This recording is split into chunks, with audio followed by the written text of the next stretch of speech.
L'expert du CSE peut-il auditionner des salariés sans l'accord de l'employeur?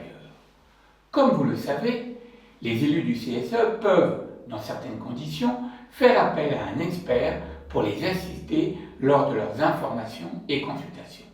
La problématique posée ici est de savoir si l'expert désigné par le CSE peut réaliser des entretiens avec des salariés sans l'autorisation de l'employeur. Dans un premier arrêt du 28 juin 2023, la Cour répond clairement non. Mais dans un deuxième arrêt du 10 juillet 2024, elle répond clairement oui. Étonnant, non? La Cour de cassation aurait-elle décidé de jouer avec nos nerfs? Examinons précisément ces deux arrêts.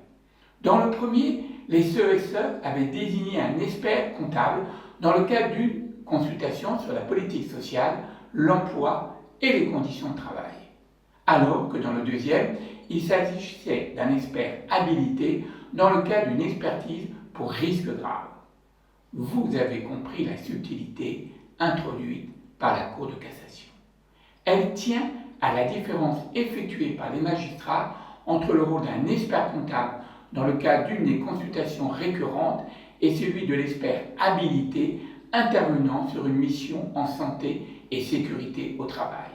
Comme le précise la Cour, contrairement à l'expert comptable qui aide le CSE à analyser les informations délivrées par l'employeur à celui-ci, l'expert habilité ne travaille pas sur une information préconstituée et doit construire lui-même l'information qu'il est amené à utiliser en réalisant notamment des enquêtes terrain, souvent réalisées par le biais d'entretiens. Naturellement, dans tous les cas, les entretiens ne pourront avoir lieu que sur la base du volontariat. Au-delà de la distinction opérée par la Cour de cassation, il nous paraît important que les élus et l'employeur trouvent un accord en la matière. Il est toujours important d'aller recueillir les perceptions des salariés et il ne faut pas en avoir peur. Mais l'organisation de ces entretiens doit être irréprochable pour garantir aux salariés les codes déontologiques, anonymat, confidentialité, restitution des entretiens. Je vous donne rendez-vous la semaine prochaine pour un nouvel arrêt. Merci à vous.